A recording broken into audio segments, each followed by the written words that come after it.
1 John chapter 1 verses 8 to 10. If we say that we have no sin, we deceive ourselves and the truth is not in us. If we confess our sins, God is faithful and God is righteous to forgive us our sins and to cleanse us from all unrighteousness. If we say that we have not sinned, we make God a liar and God's word is not in us. I want to speak to you briefly about the confession of sin. When we as believers confess our sins, we allow God to forgive us and to cleanse us from all unrighteousness. When a sinner confess their sin, there's no forgiveness.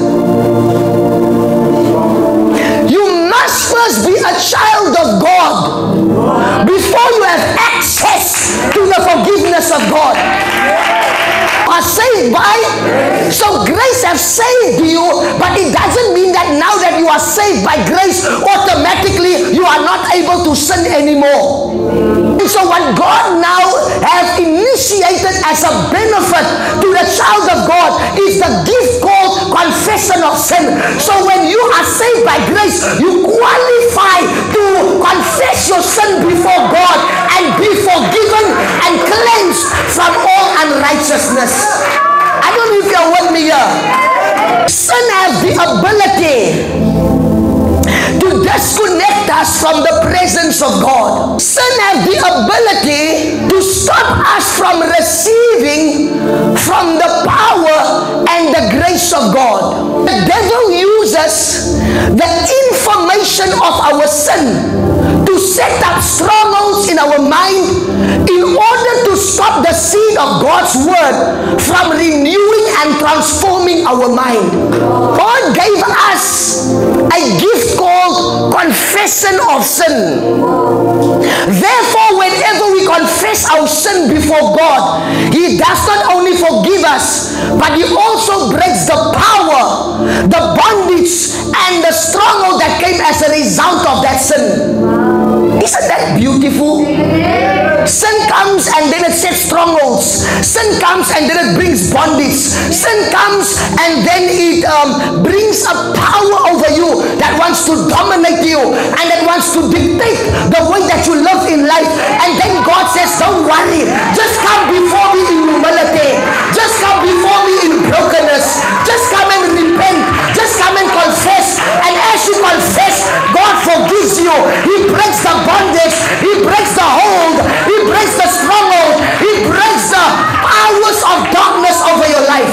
Isn't that beautiful? God has already given you a way of escape from any form of bondage that can come as a result of your wrong. My God, when we confess our sin before God, we express the highest form of humility and fallibility in the sight of God. It takes a lot to say I'm wrong in a world where everybody thinks they're right, in a world where everybody thinks that they cannot do wrong. Yes, it's giving today that if somebody is the problem, it means you are the reason they are the problem. They cannot be the problem just like that. When we confess our sin, we disconnect from the world, we disconnect from our flesh, and we disconnect from the will of Satan, and we reconnect with God. The devil uses the information of our sin to bring condemnation, to bring shame, to bring guilt, to bring humiliation and fear. When we confess our sin, God gives us the supernatural ability to overcome that sin. Sin has the ability to suppress the indwelling of the Holy Spirit, and have the ability to make us completely insensitive to the presence of God, to the voice of God, and to the promptings of the Holy Spirit. Psalm 32 verses 5, I acknowledge my sin to you, and my iniquity I have not hidden. I said, I will confess my transgression to the Lord, and you forgave the iniquity of my sin. David did not blame somebody else for his sin. David did not hide his sin. What David did was he acknowledged his sin before God. Unconfessed sin opens the door for demonic spirits to attack your life and your destiny. Unconfessed sin gives legal right for generational curses to be established in your life. As a Christian, born of the blood and the Spirit of God, you are not supposed to have generational curses at work in your life, because you are no longer of the blood of your family. You are now of the blood of Christ. So the curses in that bloodline of your father doesn't exist with you. The curses of the bloodline of your mother does not exist in you, because you are no longer of that bloodline. You are now of the bloodline of Christ. And so in the bloodline of Christ, there is no generational curses. In the bloodline of Christ, there's no generational demons. There's no generational altars. There's no generational patterns. You are of the blood of the Lord. Come on, somebody give Jesus good praise in the... But yet we'll find that Christians still experience generational curses because of unconfessed sin.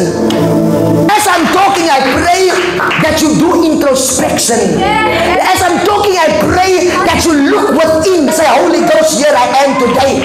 You brought me to this service for a purpose. You brought me to hear this message, not only for me to feel bad. You brought me here because you want to bring change and you want to bring freedom to my life.